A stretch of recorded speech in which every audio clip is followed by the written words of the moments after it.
Ocean Needs Everyone is celebrating 5 years of saving the oceans. My name's Enzo, and through Ocean Needs Everyone, I help save the ocean by doing beach cleanups, seal and mangrove plantings, making art about recycled plastic, and making films regarding the ocean's health. How can you help save the oceans at home? Well, even if you don't live near an ocean, trash can end up in there eventually, so cut down on your use of single-use plastics. If you see trash on the roads or beaches, make sure to pick it up. Use less gas-powered vehicles, fish responsibly, and help support local organizations. I started my organization when I was 12 years old because I wanted to make a difference. So remember, you're never too young to follow your dreams and make a change. Let's all save our oceans together, one piece of trash at a time. Want to train like a pro? DGS Ninja has you covered with obstacles designed by top athletes. Kevin Carbone, Matt Bradley, Tom Alberti, and Brett Sims. Whether you're dialing in your technique at the gym or training at home, DGS Ninja equipment is built for performance, durability, and safety. Train with confidence. Train with DGS Ninja. Find obstacles, rigs, mats, and more on dgsninja.com. Has this ever happened to you? Where's my truck bag? Ooh, I have a solution for that. Slap chalks! You take the chalk ball, put it in the mesh pocket, zip it up, slap, and get your chalk. Slap trucks are made right here in Springdale, Arkansas at Interform, the small batch manufacturing company. We're helping our community and providing local jobs to minorities and women of diverse backgrounds.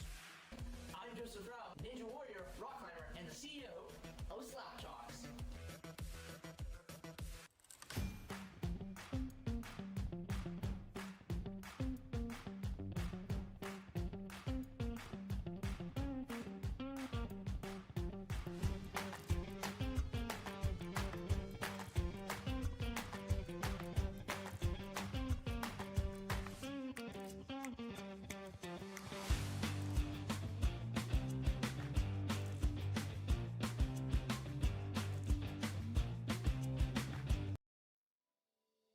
Here at Stage 4 Designs, we are all about innovation and athlete safety. We've been doing this since 2015, designing the most innovative obstacles in the sport, and now with our partnership with the World Ninja League, we are very excited to bring some of our best designs to the highest level athletes in the world.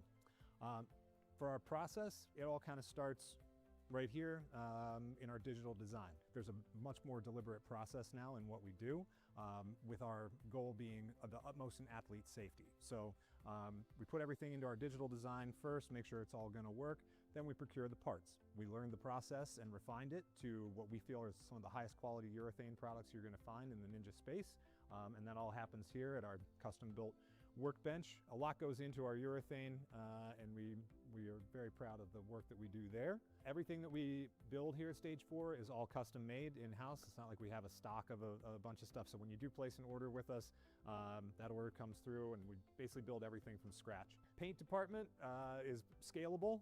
We basically hand paint most things, but some things that require a little bit more spray or bigger, we're capable of that as well. These athletes put these obstacles through some of the most rigorous circumstances that you can think of, and we want to try to plan for every contingency. We never want an obstacle to break on anybody.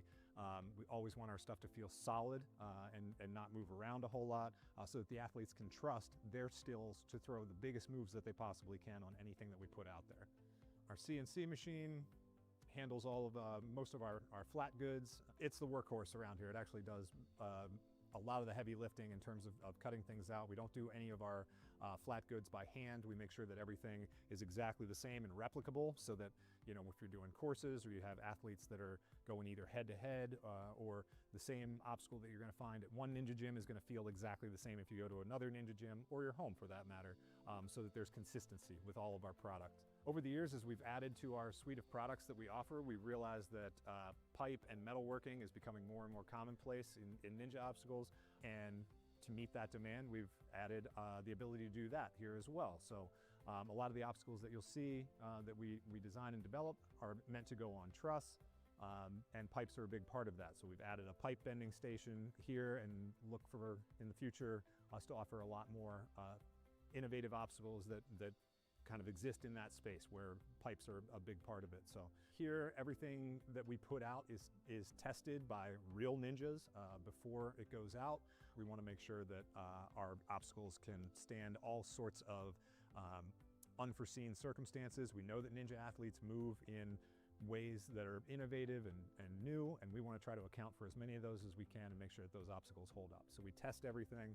Over the last 10 years, Stage 4 Designs has been committed to developing the most innovative obstacles that you're going to find, but also the safest and most reliable obstacles. Our motto here is elevating obstacles. We do feel that on this platform, we can take something that's both fun and creative, but also elevate it to an industry that deserves to stand on its own.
Hello, everybody. Welcome back to the World Ninja League Premier Series Season 4 qualifier at Ninja U in Ankeny, Iowa. Hello, everyone. My name is Billy Dixon. I am joined alongside Megan Boudway. Massive shout outs to our course designers out here, Nate Person and Drew Nestor out here at Ninja U. They've put on an incredible course for both the placement course and the challenge course like we saw yesterday. And we're now at day 2. We're getting ready for our amateur division right now as our first division of the day. But Megan, we're back for some more Premier Series action in 2026. How are we feeling? I'm so excited. I feel like we just finished off the regular season in Greensboro for our finals for WNL. And now we get to be right back here for Premier Series. Like you said, this is the best of our previous season. So we should be seeing some incredible runs out here at Ninja U. It's going to be a very exciting time for sure. We have 6 amateurs out here today that are going to be taking on our courses. Let's have a look at how they got here and what they're going for. So what we've done is we've taken the top 25% of all athletes from both the World Championships along with season standings, and all of them have been getting an invitation to the Premier Series, meaning that they can compete in any Premier Series competition they want from all over the world. Any of our 13, I think it is, qualifiers from 4 different countries, and all of them are going to be taking on 2 different courses. We have the placement course and the challenge course. The placement course's purpose is to seed the run order for the challenge course, and if you fall, your run is over. Simple as that. The faster you are on the placement course, the later you'll be running on the challenge course.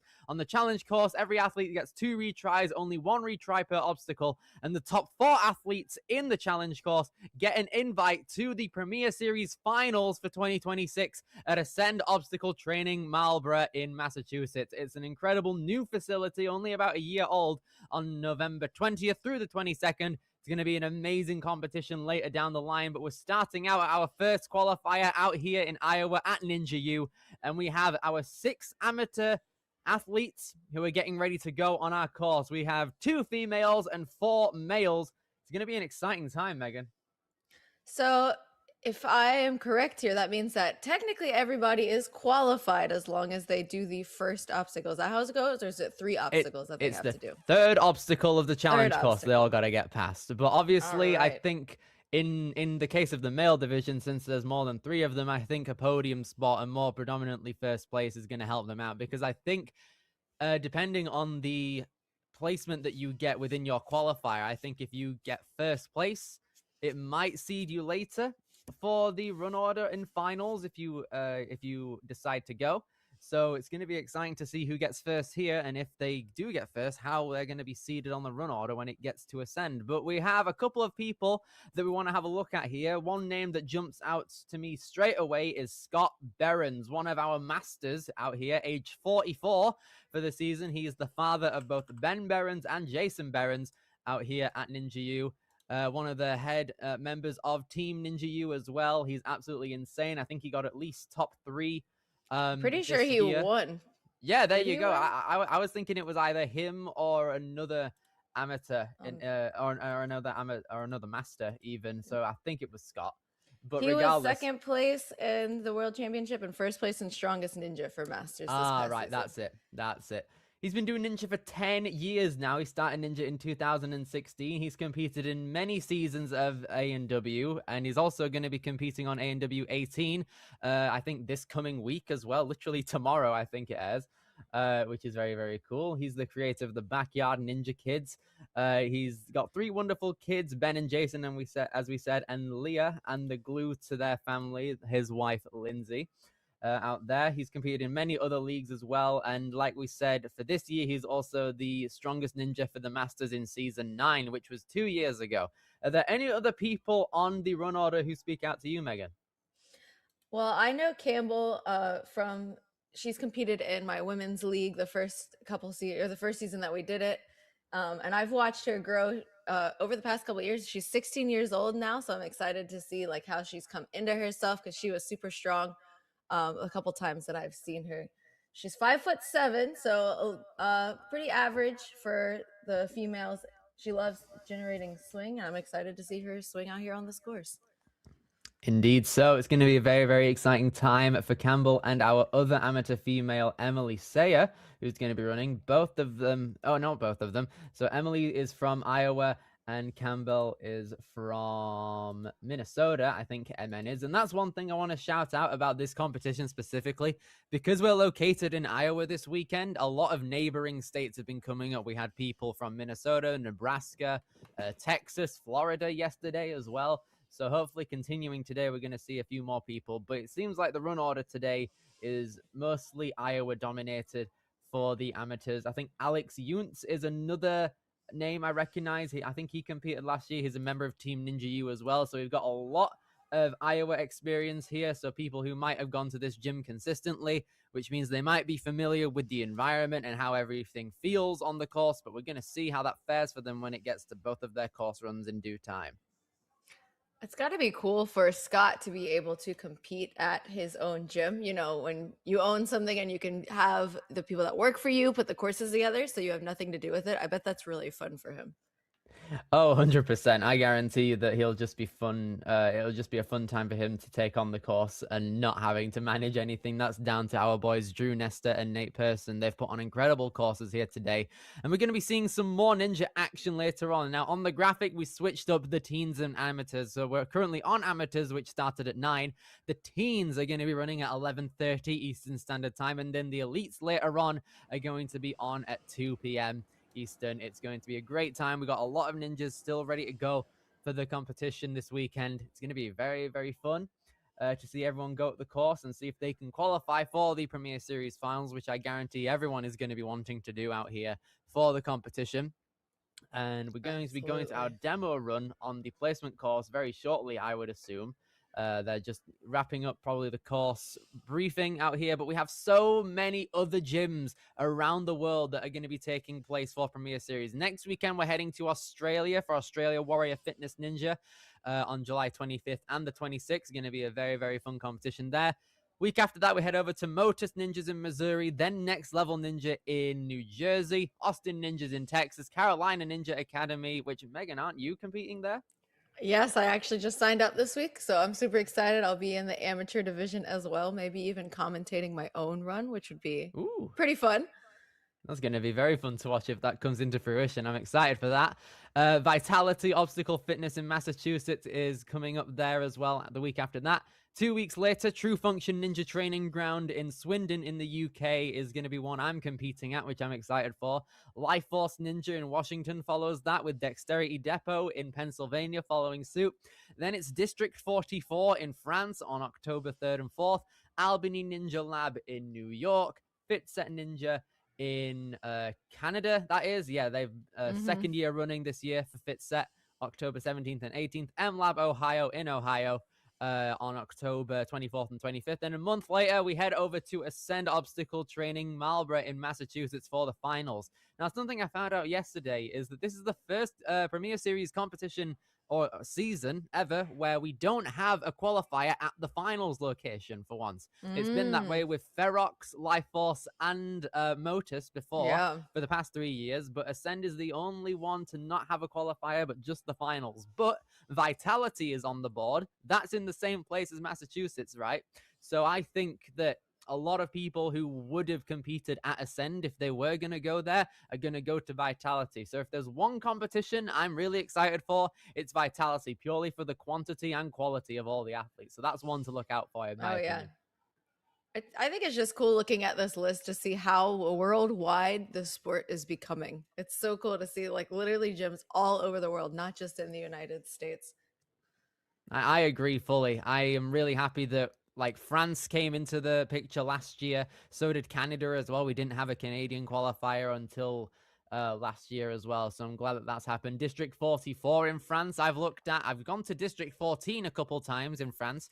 That's a very good one. So if it's in the same chain, I've seen District 44 in clips on Instagram before, and it looks really, really nice and spacious. And they train a lot of tech there. So I'm excited to see what the European ninjas have been cooking up in the mainland over there.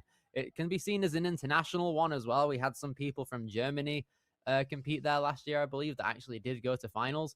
And I think everyone, at least one person from every qualifier went to finals last year, which is the quality and quantity I like to see when it comes to the end of the season. So hopefully we can keep going with that strategy. And I'm hoping that a lot more people just keep on going out to the Premier Series finals, because Ascend Marlborough, only a year old, it's a very new gym, and I'm excited to see what the course design is like there. But rounding it back to here, we have Ninja U as our first qualifier. We're going to be getting started very shortly. Our placement course is going to be first. The placement course is going to be more speed orientated than the challenge course, it looks like, as is the case with all Premier Series competitions. It's been causing a bit of havoc within our youth divisions. I want to see if the amateurs and their experience will pay off here on a speedy course like this. I'm already looking here. We have 8 obstacles, and the final one, the wall that is warped, the buzzer is on the 10-foot warped wall instead of the 8-footer like it was yesterday. So it's really adapting to what the amateurs are really made of and their physical heights and everything.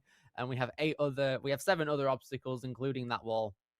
That's going to be very exciting to see in fruition, and we're going to see a demo of it probably by Drew Nestor very shortly. When you're competing, do you prefer a speed course like a placement course, or do you prefer a more technical challenge course? Ooh, that's a difficult question, because I'd like it if it was a speed course with the challenge course retries available. That would be nice, because then I could fully send it and not have to worry about like failing thoroughly, because then if 100%. I fail something first, then I can just take it on again and be fine. But realistically, it's weird. I like my technical courses a lot. I think I'm a very grip-oriented athlete myself. Me so too. I think if it comes down to something like that, I think challenge course works, because in speed you've got a lot of balance and linking laches. I like my grip more, so I think challenge the exact suits me same better. as you. Yeah, I prefer stage 3 burnout, but we don't really have that in Premier Series. I think I like to watch placement course more. I think the speed course is really fun to watch, but I'm the same as you. I'd prefer to compete on a more technical challenge course. Yeah, when you've got like a good selection of speed athletes on a placement course, then it's just absolute cinema, I think, when it comes down to it all, because you see everyone just linking everything and going for that top spot. When it's literally a race to the buzzer, then that's how you know. I remember last year at Premier Series Finals, the placement course we had at Motus was one of the best ones I'd ever seen. It's basically like a dream Instagram reel with everything being linked. You could slap on some good music behind it in a reel, and you can just be setting links everywhere and be like, speed oriented links. It's incredible on that one. I think the placement course that we have here today is very, very similar to that. Not like a massive link, but there's a lot of opportunities for links and a couple of parkour moves in a sense, I believe. So we're going to be seeing that in fruition very shortly for our amateurs to be taking on. It's going to be very exciting out here. I remember Ninja U was... Oh, sorry, go on. Oh, no, I was going to say, I was about to say that we're seeing a lot more parkour, like full body obstacles being added into Ninja. Like I see obstacle 6 here is a Kong. So it's cool to see like courses are now going like from upper to lower to upper to lower, and there's not just the same basic layout that we're used to seeing. Yeah, it's a fun time overall. I really am a fan of all of the obstacles here, especially in the order that they're placed into. It flows very well. There's not really any opportunities for you to be like thoroughly stuck in a sense. Like this fast start and the run for your life, a very quick balance. Tight corner has been trouble for our competitors yesterday, at least, where it's just a bunch of laches that you can link with a corner in there and like a fidget spinner. You might get a bit you might get some directional difficulties there. Just the bars is a bunch of links there. The beam is honestly quite difficult. It's like a mat on its vertical side, so it's a bit more squishy in a sense. It's not very fun to balance on, I could assume. The Kong, as you said, is more parkour oriented. The spin board is the ultimate demise, I think, in this obstacle course, because a lot of people yesterday were going down on it. You basically run up to a spinning board. Imagine it's like a spider flip in a sense, but it's on a pivot, so you're able to spin with it, and you kind of have to spin with the board from one platform to another. It's really, really difficult if you don't get the right amount of speed and height on it, and that's what took out the vast majority of our competitors yesterday on the placement course. And then the wall that is warped, of course, the 10-footer, it looks like, is going to be what our athletes are doing. I'd assume maybe for elites later it could be the 12-footer, but we'll see.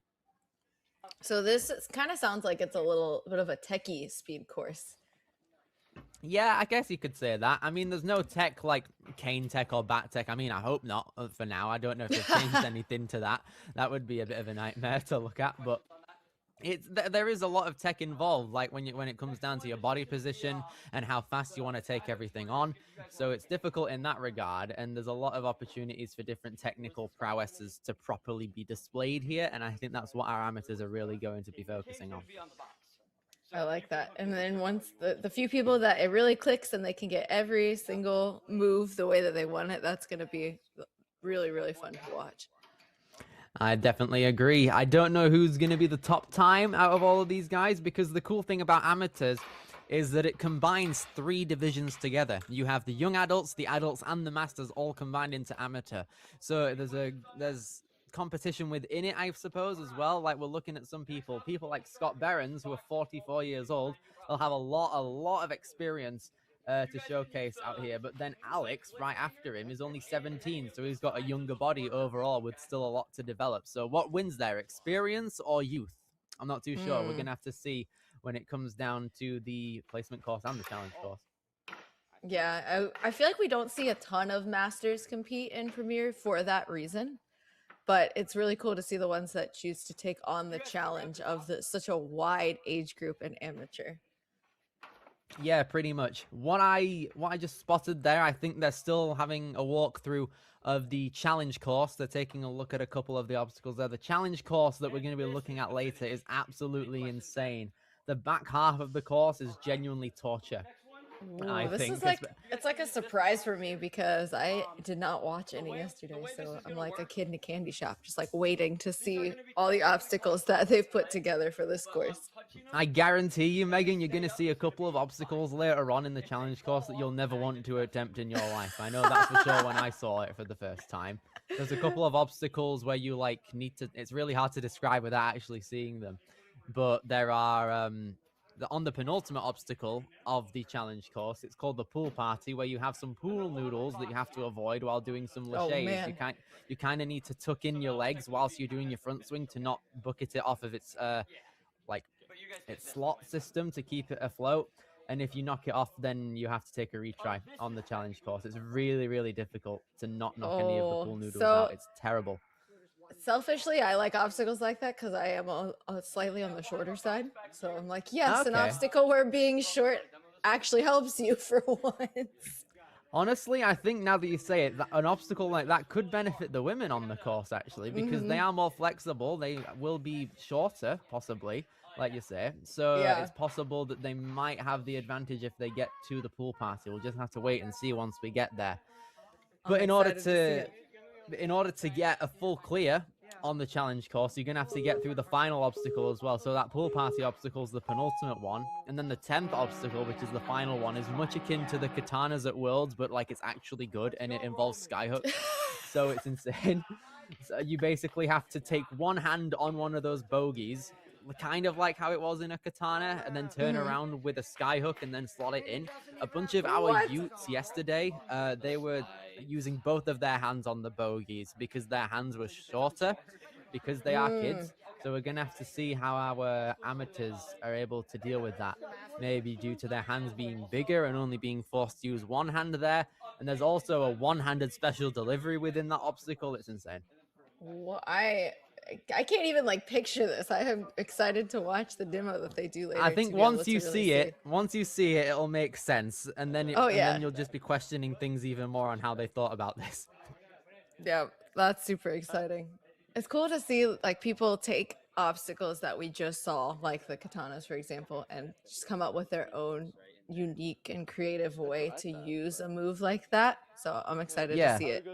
It's nice to see the adaptability on not only the athlete side, but the course design as well. Literally seeing something that we saw a month ago, and now they're already putting it in competitions. I think that's really, really creative. They talk about a couple of things regarding how they thought about the obstacles, particularly on the ring around the bogey obstacle. Coach Roman had the perfect name for this obstacle that came to life during the hotel room at WNL Worlds last month.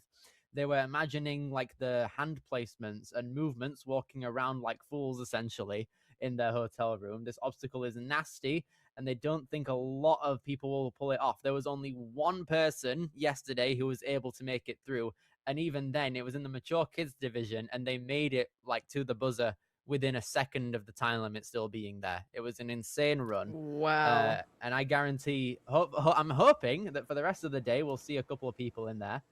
But it's going to be very, very cool. Yeah, I'm super excited to see. I love that description that they were walking around like in a circle in the hotel room, like ring around the rosy. That's awesome.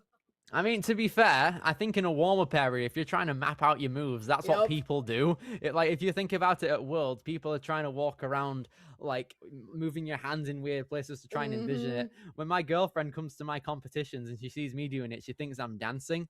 In a sense, it's really, really weird. And she keeps trying to, like, video me to try and put together, like, a dance compilation of me trying That to would beta be break things in my head. hilarious. It is Please get her hilarious. to do that. You You gotta imagine like someone's grandma that comes to Worlds, for example, and it's already overwhelming because there's, you know, all these courses going on at the same time. And then they look in the warm-up area and they see 20 different athletes all doing that. They gotta be like, what is going on? Yeah, to the regular non-ninja viewer seeing Worlds for the first time, it's definitely a bit overwhelming and they might be a bit lost with how things are. But I think if you see the course right after or at the same time and you see what the athletes are trying to envision, it makes a lot more sense automatically. Yeah, for sure. But it's a useful tool, visualization.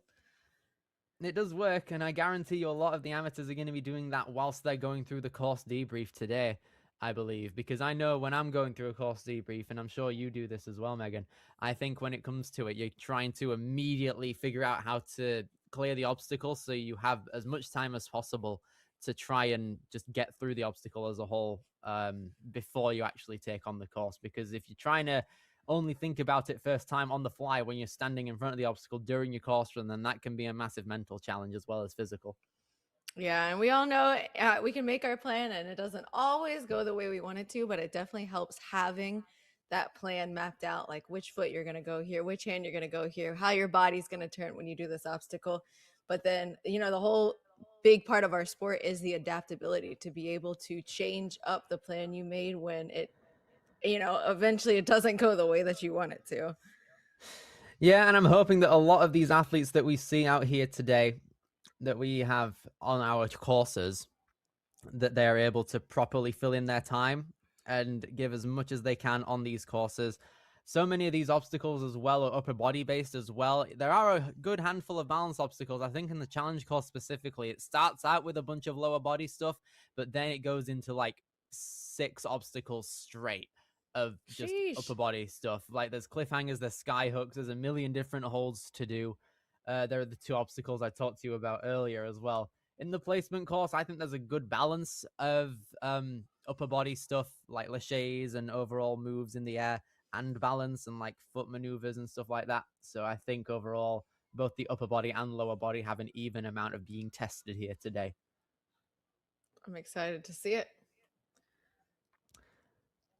So we're going to be looking at our courses very shortly. We have our placement course being first and then our challenge course following it, I believe. So it's going to be how it works. All of the course designers here, they say they hope to have a low clear rate for all of the groups, and their goal is to have only 1 clear to decide the champion. They gave us a bit of information yesterday about the whole course. So Ninja U was established in 2022. The gym is operated by Nate Person, one of our course designers. He's competed on the show a couple of times. They've also added Drew Nestor, who's competed on seasons 14 and 16 of A&W. Scott Behrens mainly executed the original course and gym design for Ninja U's location. He's going to be competing here today. And since the gym opened, there have been 13 ninjas and counting who trained at our location, and they have competed on the show. They currently serve 250 students in their classes. I guarantee a lot of them competed and are going to be competing today across the weekend, I think. There are a bunch of birthday parties that go on basically every weekend besides this one, unless it's someone's birthday here and they're just using it as a comp. You never know. But yeah, their second Premier Series qualifier here. They had one last year around the October time. It was a very epic qualifier. A lot of big names coming in throughout all of the days. They love hosting because of their course designers. They love building courses that take Ninja to the next level. And we've talked about it when they add stuff like the katana movements already when it's only been a month. I guarantee you there's been no other competition that's done that so far. So I'm hyped to see how it goes. Yeah, they definitely have some great minds at Ninja U. I'm sure that they're watching and studying all the courses that they see, either at Worlds or whatever people post um, on social media is a good way for people to get ideas for new obstacles. Do you think so? Since we know that they have to compete or complete 3 obstacles in order to qualify, do you think that changes the way that people run when you don't have the pressure on you? I have to get this far, I have to beat this many people. Do you think it will change the way that these athletes attack the course? I think it's possible that it changes. I think it mostly depends on what their circumstances are. If you're thinking of if you're the last person who's running the challenge course and you know what the precedent is going into it, you can complete the first 3 obstacles, qualify for Premier Series finals, and if you really want to get that top spot, then you already have the knowledge on what you need to do to get the top spot. But if you're running first and you didn't have a very good result on the placement course, possibly, then it comes down to the fact of maybe they're just gonna have to fully send it and hope that the other athletes aren't able to catch up to you in a sense. But I guess it'll have to come down to their adaptability, like we said earlier. Yeah, I think it takes a little bit of the pressure off, just knowing, okay, like these 3 obstacles stand between me and going to finals. But like we were talking about earlier, it depends on what your goal is. If your goal is to get that first place spot and have a better placement for finals, then yeah, there's probably a little more pressure. But if your goal was just to show up and hopefully qualify for finals, so I think, it may take some of that pressure off once they get through those first 3 obstacles. I fully agree. I'm not too sure if that type of mental game translates a lot onto the placement course earlier on in the competition, because it's their first course. It doesn't necessarily matter as much as the challenge course, since it doesn't qualify you for anything specifically. It just seeds your run order. But if you really want to get in the zone and get speedy, then just fully send it on the placement course. But you also need to be very careful, because if you take one small step wrong, then it won't result in a very good ending there. There was one kid yesterday, I think in the preteen division, who had a stumble on the first step. There's like a balance beam at the start of the placement course, and he just slipped off the balance beam on his first step, which was it terrible to see. happens. It was me and Joe Morovsky on the start line, or not the start line, in the commentators booth, and we were watching it. We were very, very upset with it, but we were looking at the challenge course that came after, and he absolutely crushed it. He did really, really well. So you never know. If you have a fumble possibly on the placement course, then there's always an opportunity later on in the challenge course to redeem yourself with those retries. You can try some things within the course you might not do if you didn't have retries there. So it's impossible to tell, really. That is one thing I do like about Premier Series, is that there are the 2 courses, and that the first course is almost like a warm up, like you got to decide, are you going to go all out and risk either, going first or last in the challenge course? If you really try to send everything, you can have that risk there. So it's just interesting to see how each athlete chooses to attack that placement course. Yeah, I agree. Everyone takes on the course differently. Not everyone's ideals will match up with all the other athletes as well. With our 6 amateurs that we have here today, we've hyped them up a lot, and I'm excited to see them get on with the course once they're all ready to go. Just putting in some final touches within the course to make sure it's all ready to go, and then we'll have our boy Drew Nestor take on the course in a demo run, and then we'll see what these amateurs are properly up against. I'm excited to watch Drew demo, because I know he's a really good athlete, so it'll be fun to see him fly through this placement course. He's been flying through it all the way through this weekend, to be fair. I mean, even when it's the kids' courses and all of the gaps are relatively closer together than what they would be in this scenario, where the amateurs have a bit more of a reach to them, he still moves them very, very quick. He still moves through incredibly quickly. And he's a very techie athlete as well, definitely an elite. He competed in elites last year for Premier Series and went to finals due to him being a course designer here, because all of our course designers get a free pass to the finals. So we might see both Nate and Drew take things on in November at Ascend, which I'm excited for, because Drew was putting up an incredible placement course in the finals last year. He did a massive 9-foot lache on a fidget spinner. Last time, it was absolutely insane. Oh my gosh. Last year's finals course was insane, with that black diamond flying bar move for Don't the even elites. remind me. There's That some was a crazy crazy one. wipeouts, crazy clears like that. That was a fantastic overall Shout out Jera course Boyd for design. flipping out. Oh my gosh. I remember seeing his fail. I had a bet with him saying, "Oh, if you get top 3, I'll buy one of your new shirts." And he didn't get top 3, but because of that flyaway wipeout, I bought a shirt anyway Well, you because I still thought he had deserved to. it. Yeah, he deserved it, honestly. So I took matters into my own hands, and I think it was incredible. And who knows, later on this season with any of the gyms, we might get a massive moment like that where you have one of the biggest names in our sport or a relatively new face and they put up an absolutely insane moment, whether it be a wipeout or an incredible clear that just sticks with you. And I think Jera's from last year is definitely one that sticks to me when I think of last year's Premier Series. Yeah, I think that was the highlight, and the fact that he's okay. You know, of course, we can go back and talk It's about Jera, of course he's okay. it. But that was an insane. You know, he really sent it, and that's how you can tell that he was fully committing to it by the way that he wiped out off of it. I mean, you never know. Some of our amateurs here today might have that same mentality and just go for it. Some of the teens and elites later might have it too. We definitely saw it happen with the kids earlier on within the weekend yesterday. So really anything can happen. We're in the top 25% of all of the athletes here.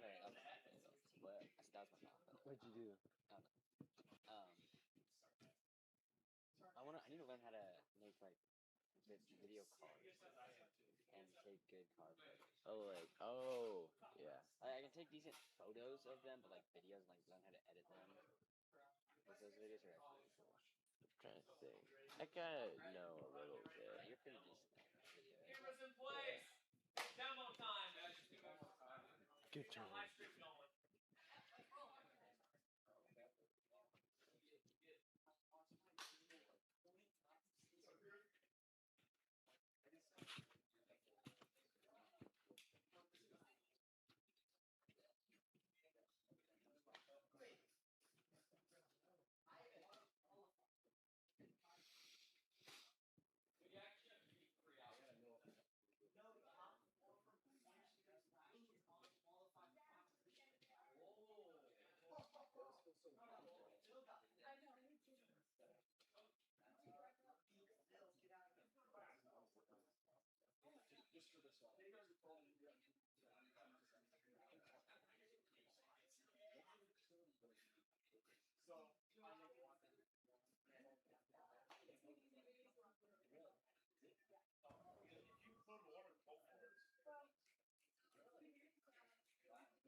Okay, very shortly we're going to be having a look at our demo run, courtesy of Drew Nestor, it looks like. when it comes down to it all. This is going to be a very fun placement course with our 6 athletes taking it on. Very flowy, very fast. A lot of opportunities for links throughout as well here. Here we go. We're going to be taking a look at things right now. Starting it out in this corner of the gym. A lot of experience out here on the course. We're going to be seeing things come out here from Drew. Here are the first couple of obstacles, and here we are moving into our corner here. A couple beetle swarms, a fidget spinner, another scarab, and then a PVC pipe link there down onto our extra lachet bars coming in here. A lot of opportunities for bigger links. The Kong vault from earlier, and this has been the crux point. The turnaround on that board, very loose spins, and then the 10-foot warped wall to end things out. Oh, yeah, this is definitely a more techy, but if you've got the flow, then there's absolute, we're going to see some super fast runs here. I really like it. You know, it comes down to like how hard these athletes are training and the types of moves. There's a lot of round the corner, you know, changing the direction of your hips. So it's going to be really fun to watch.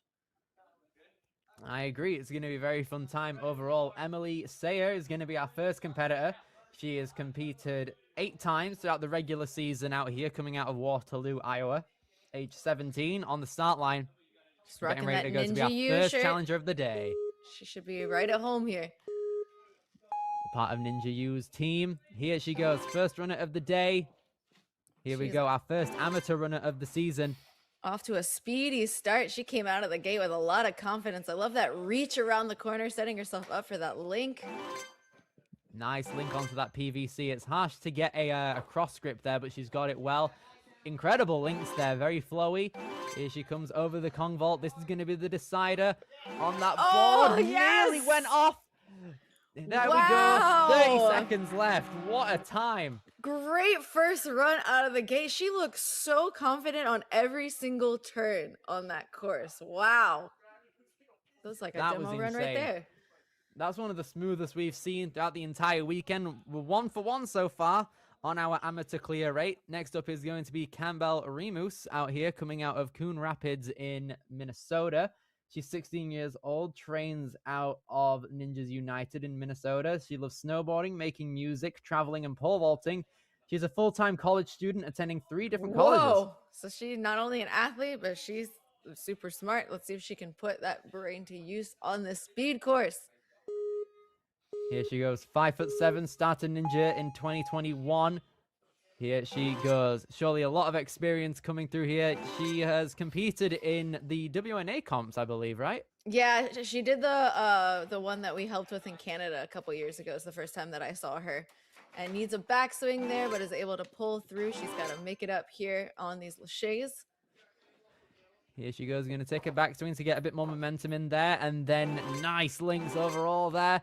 Taking over the Kong vault. Here she goes on the board. But unfortunately, she just loses the momentum and isn't able to carry through. Looks like she was just a little too low when she jumped out to that board and she wasn't able to pull through it, and then her feet touched the ground. But great job up until that point for Campbell. With that, we have our amateur females all done there. We have our 4 males that are going to be taking on the course, starting out with Kale Solom, coming out of Prior Lake, Minnesota, repping the Ninja U jersey from Premier Series last year. So he's competed here before, has the familiarity of how a Premier Series comp at Ninja U goes, and he's ready to take on our placement course. I'm excited to see some speedy runs out of these amateur males. Hopefully they have a lot of confidence. They've been training for this. They qualified here. They made it. So it looks like, is that a Premier Series jersey that he has on? Yeah, this is the Ninja U one that he had from last year, so he's familiar with how everything's going right now. It's a seasoned competitor in the Premier Series. Let's see if he can make it back to finals again, and he is off. Here he goes, very fast, not really wanting to waste any time at all, but he's going to take a backswing to make sure he's a bit more secure. With the link going on, he's a bit crooked, might want a bit of a backswing. There he goes, nice tuck in. He's able to go through that beam and jumps back to be able to set himself up, floating each one of those links. And let's see how he handles around the corner here. Great pull through. Great, here we go. Up the 12-footer, it looks like, and he just lands his feet on the 10-footer. I like it. With 29.21 seconds there, Incredible stuff there. We're basically 1-for-1 on the amateur male side of things. That was a great way to start things out for our males. And I noticed that it looks like they got rid of the trapeze bar before that beetle move for the amateur males. That's a really good change for them to set that link around the corner. I am a fan of that. That requires a lot more of like a commitment in order to get that link. Colin Stevenson next up. He has a 6'3" wingspan, so that's definitely going to help him out when it comes down to that move. We're going to see it in a couple of seconds. How's he going to fare? Yep, works for him incredibly well. Look at that body control. He barely reached that link. He's going to take a backswing here to set himself for these bar laches, underbarring the last one up and over the Kong. Nice. He's using that 5'11" height to his advantage as well, and he gets to the top 23.79 seconds. So it looks like both of the amateur males stepped over that Kong. So I'm wondering, is that a hands and feet move? Because to me, it's kind of hard to see from the angle, but it looks like they didn't use their hands on it. That might just be a way of going fast. I'm not too sure. I think that might be a time save on their end. Next up, we have one of the most experienced ninjas in the game. We have Scott Behrens next up. He's a father of 3, 44 years old. One of the main people when Ninja U is on the mind, I think. I think so too. I'm excited to watch his run. One of our Masters competitors taking on Premier Series. Got a big smile on his face on the starting platform. He looks like he's ready to go. He was the world's strongest ninja for the Masters division this year and in Season 9 2 years ago. Let's see if we can use that strength and speed on our placement course right here. Wow. Takes a large link. Here he goes. 44, but he's moving like a 14-year-old. Oh, my goodness. Man, he floated so well in that. Look at those underbars coming out of Scott here, stepping over that Kong. Let's see how he handles this corner. No problem. Here we go. We expect nothing less out of Scott Behrens. The fastest time. It just keeps getting faster. Barely, but he's got it. Let's see if he can hold it for our last competitor. He kept it moving the whole time. Oh my goodness me. What a way to go there from our boy Scott Behrens. He looks so At least smooth. he's guaranteed at least the second fastest time. We're going to have to see if Alex next up is able to take that top spot. He's 6 foot. That's going to help him out on the large reaches, it looks like, on this placement course. We're going to see how he fares as our final runner on the amateurs. And he is off. 17 years old. He's speeding out of the gate. He knows he's got to put up a Oh, no! He just set too far back on that corner. You can see him putting his hands on his head there. He knows that he now is going to have to be the first runner on our challenge course today. That's unfortunate there. He nearly had it. Literally, his hands were there, but his hips were a bit too far back, and that's ultimately what's going to put him being our first runner when the challenge course comes around. But that's going to be it for the amateur division. On our placement course, we had our 2 runners in the female side of things. We had Emily clearing and Campbell, unfortunately, going out on the board spin, it looks like. And she's going to be running first throughout all of the amateurs, so she's going to be setting the standard for what's to come on the challenge course later on. We had our males be running as well. So Alex there, unfortunately, with that mislink, is going to have to take first. He's going to have to be the first runner when it comes down to the amateurs challenge course, with Scott Behrens being the last one. He deserved that right, getting first place on the placement course. And it looks like Colin's run is under review. I was about to see what that means. It looks like Colin's got under review there, but Scott taking that last running spot by just a couple milliseconds there, but he definitely earned it. And we know that Alex is going to have to put up a really strong challenge course run because he's got 3 athletes coming behind him for those podium spots. Indeed. So that was a lot of action to look at in the first part of today's competition out here. Megan, it was an incredible placement course, a lot to offer. I think that speed and momentum is definitely going to translate well through our challenge course later on. Yeah, that was a really, really fun, well-designed placement course. A huge shout out to the course designers at Ninja U. Like, as a viewer, it was super fun to watch them just, turn the corners, sending everything, lots of linkable tech out here. And I really like that. Indeed. So I'm not too sure if the run is going to be under review or not. It seems like it's fine. We're going to head to a break now, though. So from Billy Dixon and Megan Budway, we will see you guys later. Take care. We'll be back for some more challenge course action in a bit. Stay tuned.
Right, everybody, hello again. Welcome back to the Premier Series Season 4 qualifier out here at Ninja U in Ankeny, Iowa. This is our first qualifier of the season and our first amateur division that's going to be taking on the challenge course out here.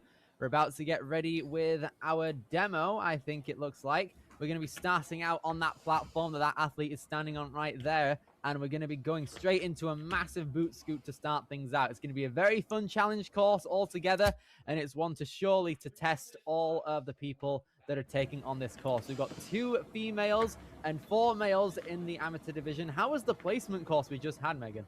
It was so much fun to watch. Big shout out to Ninja U and their course designers. Like, I had a blast watching all the different movements that they were able to put into a 23-second run from our fastest athlete. They just need to brighten it up. The lighting over there in that corner is horrendous. It was incredible. And our fastest athlete, who's going to be running last out of everyone, is Scott Behrens out here. He's been one of the backbones of Ninja U for years now. Since it started, he's been a ninja since 2016, and he has a lot of experience on his side, and I think that's what ultimately helped him on his course run earlier, and it might help him a lot here on the challenge course, where you have to endure a lot of upper body strength and lower body technical abilities, and he has a lot of athlete titles under his name, a lot of big names that he coaches as well. He's also the father to both Ben and Jason Behrens, who have competed on the show before. We probably will see them run later. But as for our demo run, we're going to see Drew Nestor take things on right here. I'm excited. We're going to be see seeing what. Yeah, we've gassed up this placement, this challenge course a lot throughout today. We're going to be starting out with a big boot scoot here, all the way over to that mat, and then carrying on over to our second obstacle right here. Just a couple of steps, no problems there. And then we move on to Wingnut Way. This was our main, our first proper obstacle, I believe, when it comes to everything. We saw a couple of lower body things. Now we're seeing some upper body laches here with some wingnuts and some trapezoids right there. Then we move up to Cliff Casino, which was a big crux point yesterday. We have to take some cliffs, a disc, a bowl, and 2 more cliffs to get a jump down there. And now it's going to be wise to chalk up for these 2 skyhooks. Now, I was talking to Joe Moravsky yesterday during the preteen. It's a cane now? Okay, never mind. I like that. And I'm assuming that we're seeing the female changes on this course first, since they're going to be the first ones running. And I'm sure they'll be taking things out when we get to that male division as well, because I really like that they're doing a lot of changes based on the gender of these athletes. All right, so we move on to that special delivery, and now it's that board drop. This one is called 9 lives, because after this, you're going to have to go to a cat grab, and there's basically 9 moves within it. And 9 lives, because it is a cat. I like that. There you go. Moving around on that board from earlier in the placement course, and that little, is it a mushroom? I think. I'm not too sure. I can't remember what the name is of that hold. Oh, yeah. I've heard so many different names. We've called it like a sombrero before. Oh, yeah. Now, this is the pool party. Now, take a look at this, Megan. We have to avoid these 2 blue pool noodles. Oh, I like that. But then your backswing, you can't get a big backswing. You're going to knock it or hit it down. It's terrible. We had people yesterday that weren't even controlling any backswings, and it knocked out. They probably don't even think about that, but great moves out of Drew. Now we're going to see him on this next obstacle. This is the ring around the bogey. This is the katana type move we saw earlier. The one-handed bogey there with the sky hook. And now we have a couple more ring movements. I feel like we've been seeing that move show up a lot with a one-handed bogey, and I really like their version of that here. One arm onto that trapeze. It looks like there's a ring set in the next one. Oh, it's like a gotta go situation with that ring. I like that.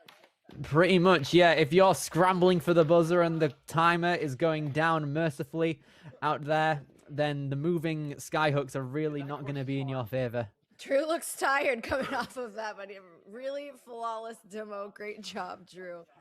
Don't worry, fella. You've got to do that 2 more times later on with harder courses. It only gets harder from here. Yep. I really like it. I'm excited to see our 2 amateur females, and then I'm also excited to see any of the changes that they make for our 4 males as well. And it looks like Campbell is going to be our first runner. Here we go. Campbell unfortunately had a fall on our placement course, meaning she's going to be running first, as our other amateur female competitor, Emily, managed to get a clear. So Campbell's going to be first. She is 5'7", started competing or started doing ninja in 2021. She loves snowboarding, making music, traveling, and pole vaulting. She trains at Ninjas United in Minnesota, so a bit of a trek to get to Iowa. That's one thing I like about this competition specifically. A lot of different states are being represented because Iowa is one of the gyms that's more central. Yeah, it's More cool to north see. central, I suppose. So a lot of neighboring states that might not have a Premier Series qualifier this year, a lot of the athletes who would have gone there are coming here, which is very nice to see. Yeah, it looks like she likes generating swing, and there is a lot of good swing type obstacles, but there are some more grippy campusing movement, which seems to be the most challenging obstacle for her. When it comes down to pool party, she's going to have to do the opposite of generating swing. It looks like when you have to get to that first lâché there. Yeah, she's going to have to be in the pull tightest back her space swing. imaginable. It's ridiculous. Yeah, I really like Before it. we get there, yeah, it's a good obstacle, but before we get there, we have to get through 8 more, which are equally as daunting, it looks like, especially all in a line together. So we're going to have to see how our athletes fare with this one. Yep, and being the first runner up, you know, you have a lot of pressure on you because, you know, she's got at least one athlete coming behind her. So she knows that she has to put up a really solid run for Emily to chase in order to get that first place spot. And here we go. Campbell stepping up to the start line. She's going to be taking grasp of that ring to then do the boot scoot down to the first part of this course here. I like that the boot scoot hasn't died off yet. It's such a fun move. Every single Premier Series qualifier last year had a boot scoot in some form. So hopefully we're continuing that trend here. Campbell moving along through, being our first runner on the course now. It seems like 3.5 minutes is going to be the time limit. Great control, super speedy through those first 2 obstacles. She's going to reach out for this, setting her hips up, going right to the dismount. Great job so far out of Campbell. Here she moves on to the trapezoids now. Nice link there, just kind of popping along through to the swinging trapezoid and links that dismount here. Now, this is the first proper difficult obstacle here. The Cliff Casino took out a lot of people yesterday in the youth divisions with a massive jump over to that disc, reaching out using all of the wingspan that she's got. But now she's got a big cliff jump to make, and she can't get it. It looks like that last cliff may be slightly smaller than the rest of them. It's kind of hard to see from our angle, but let's see. She's got another try here. Here she goes, moving straight along, using the first of her 2 retries here. She has to make it through this obstacle if she wants to carry on with her course run. Come on, Gotta make sure that the grip and endurance here is still in play because she's been hanging for a while on this obstacle alone, and that's going to be... Oh, is she fine? I think she is not there. Okay, that's going to be it.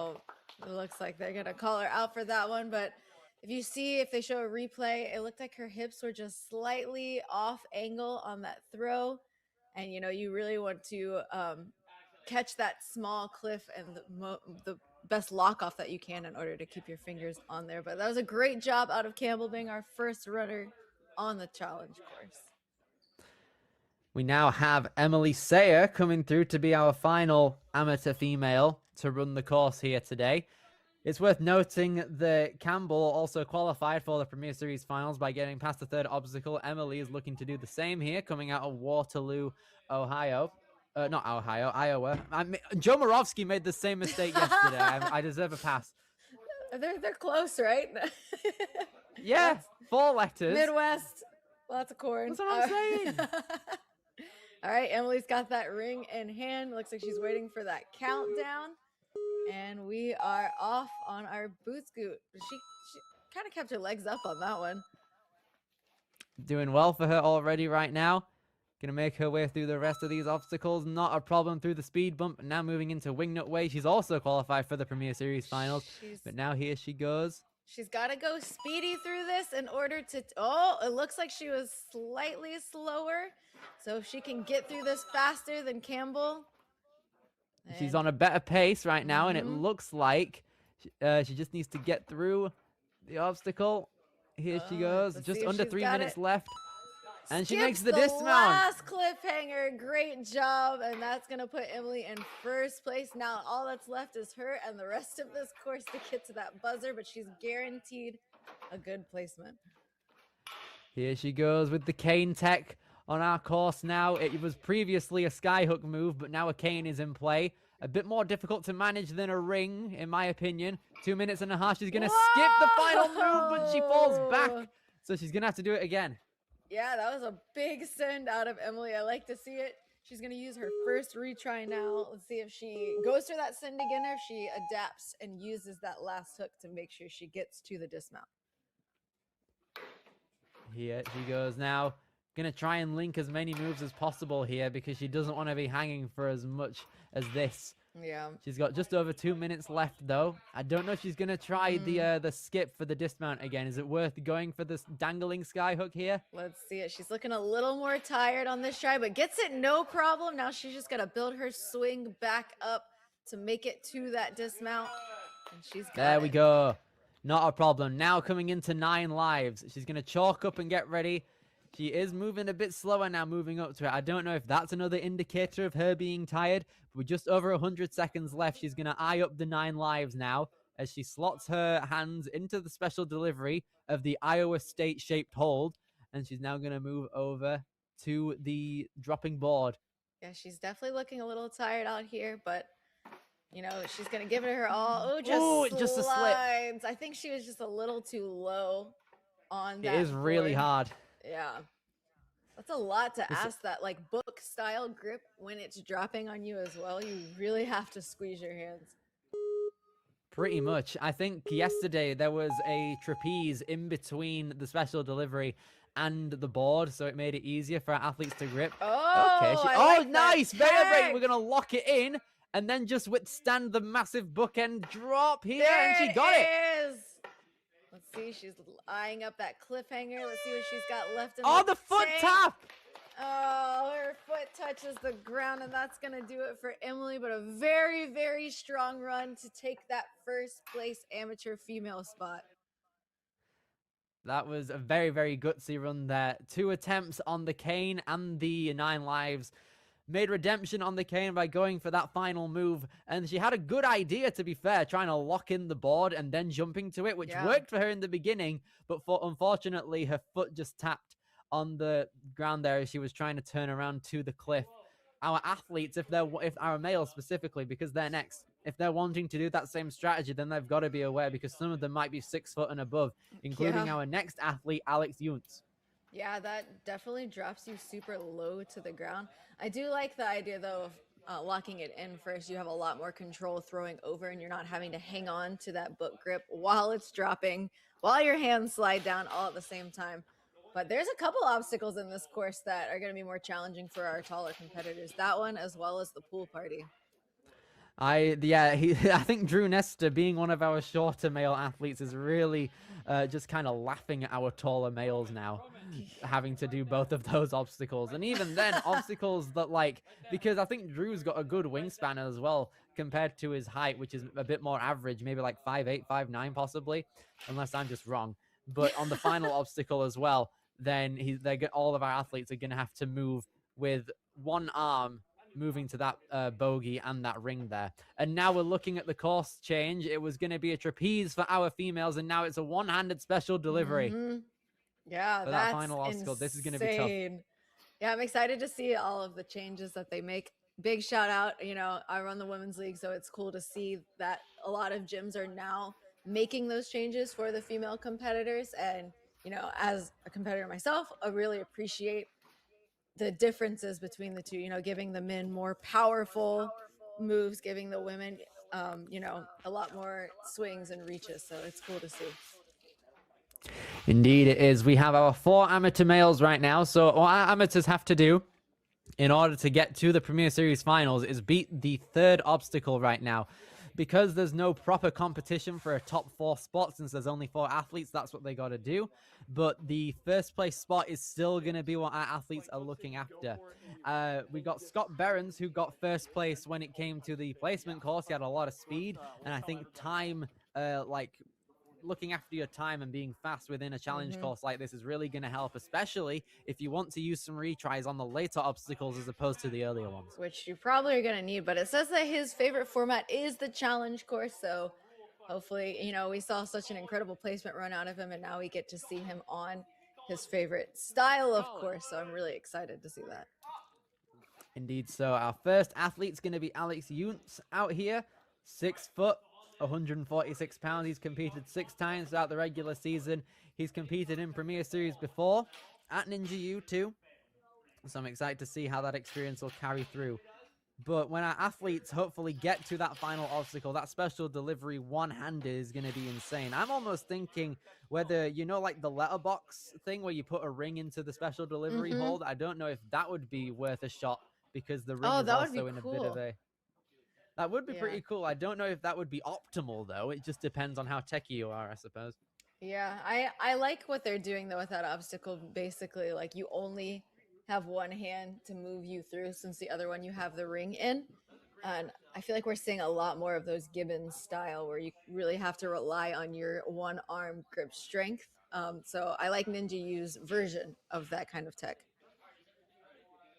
I agree, but even then, the overall tech of having like the option to do a one-handed special delivery is really, really tough on the athletes now. Yeah. But it seems like if there's any person who's going to be the first to possibly volunteer to do it, it's going to be Alex right now as he takes step onto the start line. Countdown's getting ready to go. Grabbing the top of that ring to make sure he has enough space between him and the floor, being a little bit taller, and great start. He is running through these first obstacles. He's looking to be one of the fastest people on the course today. And he's doing that incredibly well so far. He's going to have 3 minute 15, skipping that final wing nut now as he moves on to linking these trapezoids, and it's a reverse grab. Reverse, I like that change. Looking to link the dismount, turning around now to our cliffhangers. Here goes Alex turning around onto that bowl. He's going to link that dismount. Watch your head. Yes. He was very, very close to losing it. Wow. Goes all the way to the back of that hook. Great links. Linking stuff. Right into it. No problem there. Takes a backswing, and he is out of there. He knows he has to put up a fast time on this course going first, and he is doing a great job blazing through so far. Yeah, we talked about our retries as well in this challenge course earlier. He hasn't used any, so he's saved them very well now for these last 3 obstacles. He needs to be careful of his feet. He's 6 foot. Especially with a low grab like this, he's going to try and... No! He's trying Nearly to climb had it. back up, but just misses one of his hands there. So let's see if he goes for that same tech on his second try. That grip is no joke, especially when you're tired. Yeah, after doing a bunch of those obstacles before, you can see him now. He's trying to catch his breath, maybe get a bit more blood flowing in his arms now, because he's going to have to use his forearms on the book grab, like climbing up it vertically. So here he goes, going to withstand the drop. He's slipping. Keep hold of those toes, fella. Oh my god. Okay, so he's climbing up on this side. Yeah, but Maybe I was gonna say he's gonna have to go back down in order to get around the other side, but keeps that hand up high to prevent it from slipping, and he is making his way back up. Nice stuff so far. He has 100 seconds left on his clock, but now he's going to have to spin the board back. Okay, I like that. That seems to be another... Oh! Did that get him in the face? I think that got him, like, near his shoulder. Oh my goodness, the board He's spun smiling, away though. from him when he tried to make that move over, and he just missed his other hand. That's going to do it for Alex's run. That was really, really close as well. But he seems to be smiling, so that's all that matters. He had fun there. Yeah. And he put up an incredible run before that, too. Linking some cane movements and linking a bunch of different laches, See it skipping here. parts of obstacles. Look at that again, just in his shoulder. Yeah, he went to go grab the far side and just didn't bring the rest of his body fast enough before it spun him out. But great job out of Alex, and Colin is going to be our next runner. All right, Colin, here he goes. 5'11", 6'3" wingspan. That's definitely going to help him on a couple of these big reaches. Hopefully when it comes down to the ring around the bogey obstacle at the end. But he's moving at a very similar pace to Alex before him, trying to also get one of them faster times as he Great comes jump into wing out. nut way. Whoa, Oh, okay. interesting link. We haven't seen that yet. I like kind Yeah. of pulling the wing nut into him. But now Yeah, I he's like moving that. into these. Using nice. that He's reach. using There he goes. He knows what we like. We like seeing the wingspan be used to a good potential. And he's skipping the first move on that cliffhanger. I like this. He's trying to really be the fastest person to the end of these obstacles now. Uses the last one. He's got a lot of really nice floating pulls here. Like you can see, he's just got so much power. It's making it look effortless as he's pulling through. Here he goes. Nice pop throughs on the cane tech here. 2:40 as he dismounts to get ready for this next 9 lives obstacle. Now he's just seen Alex struggle a bit with this. Yeah, so he's we're a little bit behind Alex this time as well. So if he wants to beat Alex, he is going to have to get through this 9 lives obstacle. Here we go. Colin gonna take on the 9 lives now. Is he gonna try and force it down, or is he gonna lâcher? He's gonna lâcher. He's at the bottom of the board, and he touches down, so he's gonna have to use his retry. This is tough, man. Yeah, this is a hard obstacle. See if he's gonna take what our females did and knock it down, or if he's gonna go for that book grab drop again and just get a little bit higher on that board. Here he goes. 2 minutes left to go. Oh, hold it! Keeping, look at his legs. He's trying his best to keep it going, and he's doing a good job at that, but he has to get through the rest of this obstacle first try, since he's already used a retry here. Oh, he's shaking it out on that board. Still looks like he's got a lot of power left. Let's see how he grabs. Look at that wingspan be used. Smart. Look at it. You notice he pushed the board towards him instead of away from him. He learned from Alex's run, and he's just got to get that dismount. And we have seen Colin get through our 9 lives. Let's see how he takes on Pool Party next. This is going to be an incredible one to get through here. He's very, very tall, though. Be careful of those legs. Oh, underbar. Yes! Look at it go. Colin has now made it to the final obstacle. Ring around the bogey. He's got the wingspan to get through with this. He's got the time, too. He's got 1:06 on the clock. He can take a little rest if he wants. He's got a retry as well. He's in a very good position on this last obstacle. This is a dire moment. He's got his retry, like you say. He's going to reach out for this disc. How's he going to fare? Coming off of a disc into that's a very devious. He's got 2 hands. What? I didn't even know that was possible for someone, a 16-year-old. Oh, no! He did the hard part! Oh, my goodness. He got through the hardest part and then just came off of his front swing on that skyhook. He's got another try, but he's got to go. Oh, my goodness me. Okay, 30 seconds left. This is going to be tight. I don't know if he's going to have enough time to get to the buzzer at this point, considering he also has to get through that special delivery. One-handed, that is. Come on. Now, can he control the ring better? He's looking a little tired here. He's trying to swing enough to get to that special delivery, but, you know, he does have a long reach. Can he static? No! Just too low. Wasn't able to get his fingers into that special delivery. Such a good run, though, out of Colin. That was absolutely incredible. I like to see the beta broken on the pool party and the ring around the bogey too. I didn't even know it was possible for anyone above the preteen age to get 2 hands there. I wonder how it can fare with the other athletes and if they're going to do that too. Well, I think he's probably one of our taller athletes.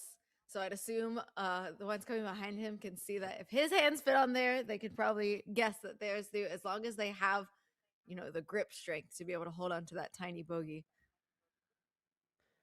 Brilliant stuff there. Great composure throughout all of these later obstacles too.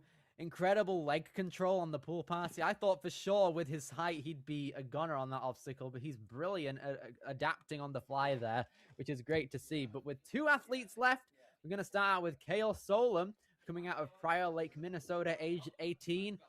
Familiar with Premier Series here at Ninja U. He's representing the jersey you get for being a finalist from Ninja U last year at Premier Series Finals. So here goes Kale. And he's trying to get back to those finals. Just needs to get through 3 obstacles, but we know that that's not enough for these competitors out here. They are looking for that first place spot for better placement at finals, and he is cruising through these first few obstacles. He's doing brilliant so far. Going to set up a swing to get to that reverse grab. Lovely stuff there. 3 minutes as he's now taking a more cautious approach into these obstacles. I like the way he's doing it, though. He's moving efficiently, not flashy, but he's getting the job done, which is great. and I'm hoping that Ooh. that momentum carries him through later on. Yeah, I think he just wants to make sure that he gets to at least to the point that Colin did.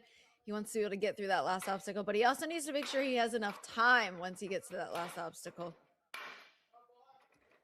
Good stuff here from Kale, making these links with the cane. Needs to get a bit more control. It seems Yeah, like he's in a bit of a circular motion, but he's fine. Luckily, that's not a stick platform, so he's able to just pass the plane, touch it, and move on to 9 lives.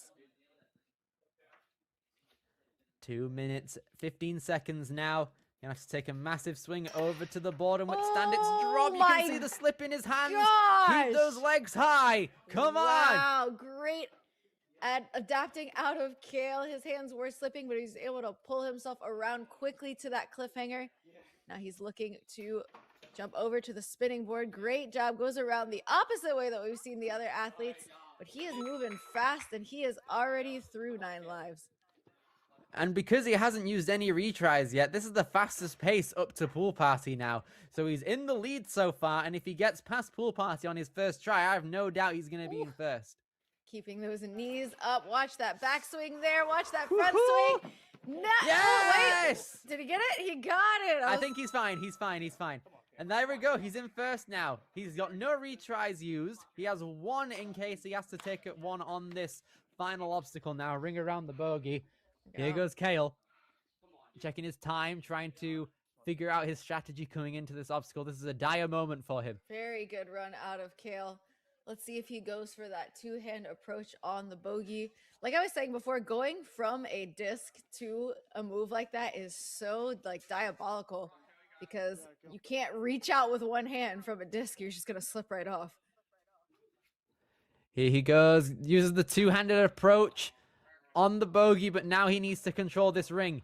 He's got 45 seconds, but he has been hanging for a while, so I don't think he'd want to use all of those 45 seconds. But here he goes for the delivery, and he knocks it out. He is too low and just knocks it away from him. He's going to have to go right away if he wants a chance to get to that buzzer. This is a difficult one, Megan. I'm having a bit of a... I'm getting a bit jittery, you know what I'm saying? Yeah. He's kind of like... He's on the edge of... He's making us go on the edge of our seats, basically. If he can 30 seconds left. This is tight for time. If he can get his hand in there, I think he's going to be good getting through the rest of the obstacle. But you know he's got to be tired after going through 9, well, almost 10 obstacles already. 15 seconds on the clock. He's got to go. Here he goes. Tries to get it. No, but his hand was too high that time. You could see he wanted it. But still, what an incredible run. Wow. Oh, my goodness me. love Kale. that approach. You see how he let go of 1 hand on the skyhook in that front swing and tried to lead out with that 1 hand to the special delivery. I thought he had it that time. What a run that was. I mean, I said earlier in his run that he was going quite cautiously, but then he started picking up the pace as he came into the middle area of the course now. Yeah. But he did an absolutely brilliant job withstanding that slip on the board drop too. And then we've seen a lot of control through Pool Party here today. This is great from what we're seeing. Oh my gosh, he was so close to that second pull noodle. And he was devastated when he couldn't get the hold onto that special delivery too, but he nearly had it. And he's left the gate wide open for Scott Behrens to take home first, honestly. Because if Scott can get to the final obstacle faster, then that means he's going to be ending up in first place. But he definitely wants that buzzer as well. And I want that buzzer. I want to see one of our amateurs clear this challenge course. And I think that Scott can be the one to do it. Here he goes. Even though he's taller, he's going for the bottom grip on that ring. And he's moving on very good. 44 years old, our oldest competitor here right now today. But he managed to get first place on the placement course due to his speed. So we're going to see if that translates well here. And it looks to be. Yeah, he's really good tech. I like that when he was reaching, he knows how to set his hips back. You can tell he's a seasoned ninja out here with his body movement. Here he goes. He's got a lot of muscle on him, a lot of raw strength. So he's using it to his best potential right now. Watch your head. Oh, a little sideways. Wow. He was able to pull through, and he is grabbing that cane. Let's see some links out of Scott. Here he moves 2 minutes 45 as he makes a bunch of these cane moves. moving forward with the cane on his backswing and then almost underbarring moving that cane move, but now he needs to get... dismount. Nice. Yes. He's Not moving. a problem. He's about 8 seconds behind our first place athlete right now. He's taking a little break, chalking up before he heads over to 9 lives, getting a little advice on the side there. Here he goes. We've got Ben Behrens on the sideline, chalking him up. His son, a lot of family spirit moving through these obstacles now. So Scott Behrens, 2 minutes and 10 seconds, taking a bit more time to evaluate the obstacle. He needs to be cautious here. Oh, all right. I like that high approach. He's getting his hands around. Didn't really look like he was slipping. He looked super confident on that dropping grab. Here he goes. 1 minute 50 seconds. He's shaking out in midair here. This is a good strategy, honestly, if he's feeling tired. He's looking for that. Oh, and he's able to span all the way over. Wants to make sure he is comfortable on that spinning board. Just needs the dismount. That's going to put him in 3rd place, but he's 15 seconds behind right now. Okay, he's smiling, though. He seems to be in good spirit. Hopefully that can pull him through pool party. He's shaking out. Here he goes. He needs to tuck in as well a lot on these obstacles here. And the pool has been knocked out. He's going to have to take his retry here. Yeah, that's a very interesting technique. He's a little bit shorter than some of the athletes we've seen, so he might have a little more of an advantage on this, but he's just got to control his swing here. Just over a minute left. If he gets through pool party, he's going to have to get through the final obstacle ring around the bogey as well. Does he have enough strength to do both? He knocks the pool. Oh, man. He was able to get the second one, though. Look at him. He's going to go for it anyway. Great run out of Scott. It looked like on that pool party, it looked like his leg just kind of opened up out of his tuck and it just kicked down that first pool noodle. But great job out of Scott representing the Masters in the amateur division. Very, very strong run. What a division that was. Oh my goodness me. A lot of things to note on there. Maybe our teens and elites running later on should take some notes from what our amateurs have been doing with this variant of the course. But well done to everyone there who was able to compete.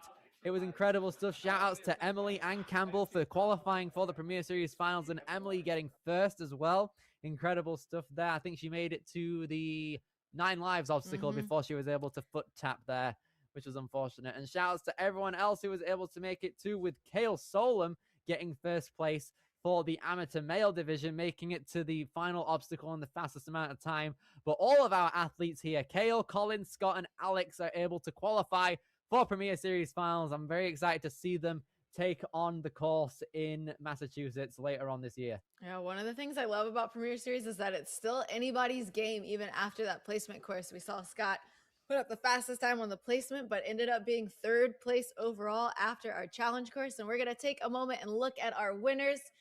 Looking at Emily pulling her way through, putting up strong runs. There's Campbell linking through that placement course as well. Brilliant stuff there from Alex, moving along through.